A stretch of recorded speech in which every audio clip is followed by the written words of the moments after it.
আপোনালোকে প্ৰতিবাদ কৰিছে, ঠিক আছে, অসমত আপোনালোকে প্ৰতিবাদ হৈ আছে, হয়নে? কৈছে আজি বৰহাট গৰচলি মজাৰ ৰাইজৰ উদ্যোগত আমি বৰহাটত যি ৰেলপথ কাৰ্যসূচী আমি গ্ৰহণ কৰিলোঁ। আমি এই কাৰ্যসূচীৰ পৰা ভাৰত চৰকাৰ বিজেপি চৰকাৰক স্পষ্টভাৱে ক'ব বিচাৰিছোঁ, জাতিমন্ত্ৰী বিধায়ক বাতিল হ'ব লাগিব। ইয়াৰ অন্যথা অসমত সাংবিধানিক পৰিৱেশ পৰিস্থিতিৰ সৃষ্টি হ'ব।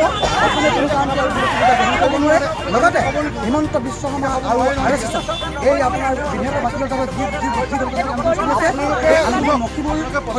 চক্ৰান্ত কৰিছে, এই চক্ৰান্ত আমি বাতিল কৰিবৰ কাৰণে আমি দাবী কৰিছোঁ। লগতে অসমত যি ভাতৃঘাতী সংঘৰ্ষ সৃষ্টি কৰি তেওঁলোকে এই সংগ্ৰামখন মকিমুখ কৰিব বিচাৰিছে। এই আপোনাৰ ভাতৃঘাতী সংঘৰ্ষ পৰিৱেশৰ কাৰ্যকলাপ হিমন্ত বিশ্ব শৰ্মা RSS আৰু বিজেপি চৰকাৰে